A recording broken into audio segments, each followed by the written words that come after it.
തിരുവനന്തപുരത്ത് വീണ്ടും ബോംബ് ഭീഷണി. ജർമ്മൻ കോൺസുലേറ്റിലാണ് ഇമെയിൽ വഴി ഭീഷണി സന്ദേശം കിട്ടിയത്. പോലീസും ബോംബ് സ്ക്വാഡും പരിശോധന തുടങ്ങി.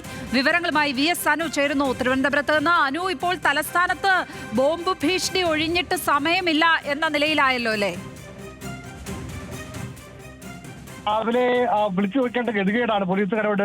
ഇന്ന് എവിടെയാണ് ബോംബ് ഭീഷണി? ആ തരത്തിൽ എല്ലാ ദിവസവും ബോംബ് ഭീഷണി വരുന്നുണ്ട്. ഇന്നിപ്പോൾ ബോംബ് ഭീഷണി വന്നിരിക്കുന്നത് തിരുവനന്തപുരത്തെ ജർമ്മൻ കോൺസുലേറ്റ് ആയിട്ടുള്ള ജർമ്മൻ കേന്ദ്രമായിട്ടുള്ള കൊയ്തെ സെന്ററിലാണ്. ഇവിടെയാണ് ഇപ്പോൾ ബോംബ് ഭീഷണി വന്നിരിക്കുന്നത്. ഈ കോൺസുലേറ്റിലെ മെയിൽ ID തന്നെയാണ് ഈ തരത്തിലുള്ള ബോംബ് ഒരു സന്ദേശം, ഭീഷണി സന്ദേശം വന്നത്. ഇന്നലെ മുഖ്യമന്ത്രിയുടെ ഓഫീസ്, മുഖ്യമന്ത്രി ഔദ്യോഗിക വസതി, രാജ്ഭവൻ ഉൾപ്പെടെ 5 ഇടങ്ങളിലാണ് ഇന്നലെ സംസ്ഥാനത്താകെ ഈ തരത്തിലുള്ള ബോംബ് ഭീഷണി സന്ദേശങ്ങൾ വന്നിട്ടുള്ളത്.